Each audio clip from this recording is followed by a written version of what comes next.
कुरुलमध्ये मुख्यमंत्र्यांच्या तोफेची धडाड. 29 तारखेच्या सभेसाठी दिग्गज नेत्यांकडून रणशिंग फुंकलं. जागेची पाहणी संपन्न. सज्ज व्हा, कुरुलमध्ये घुमणार विकासाचा आवाज. मुख्यमंत्र्यांच्या सभेसाठी प्रशासन आणि पदाधिकाऱ्यांची मोठी फिल्डिंग. विकासाची लाट, कुरुलची वाट. देवेंद्र फडणवीस यांच्या सभेसाठी महायुती सज्ज.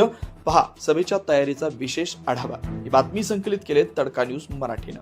महाराष्ट्राचे लाडके नेते आणि राज्याचे मुख्यमंत्री नामदार श्री देवेंद्रजी फडणवीस यांची आगामी 29 तारखेला कुरुल इथं भव्य विकास सभा आयोजित करण्यात आली.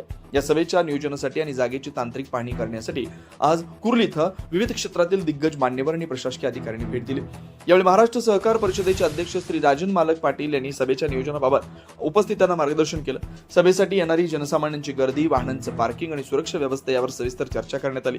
पोलीस प्रशासनाच्या वतीनं एपीआय ज्ञानेश्वर उदार यांनी सुरक्षा व्यवस्थेची पाहणी केली. या पाहणी दौऱ्यात माजी आमदार यशवंत तात्या माने, भाजप जिल्हाध्यक्ष शशिकांत नाना चव्हाण, जिल्हा सरचिटणीस विकास वाघमारे यांची प्रमुख उपस्थिती होती. कुरुल पंचायत समिती गणाचे उमेदवार विरोदेव मोठे यांच्यासह स्थानिक पातळीवरील भाजपचे बडे नेते या सभेसाठी कंबर कसून कामाला लागले. यावेळी उपस्थित मान्यवर या प्रसंगी श्री समाधान वाघमोडे, भाजप युवा मोर्चा तालुका अध्यक्ष अंकुशभाई आवताडे, तालुका उपाध्यक्ष लहू वाघमोडे, जालिंदर लांडे, सुरेश बापू जाधव, भाऊसाहेब पाटील, आनंद जाधव, महेश जाधव, इतर पदाधिकारी कार्यकर्ते मोठ्या संख्येने उपस्थित होते. मुख्यमंत्री देवेंद्र फडणवीस यांच्या या सभेमुळे कुरुल गटासह संपूर्ण तालुक्यात राजकीय वातावरण तापलंय.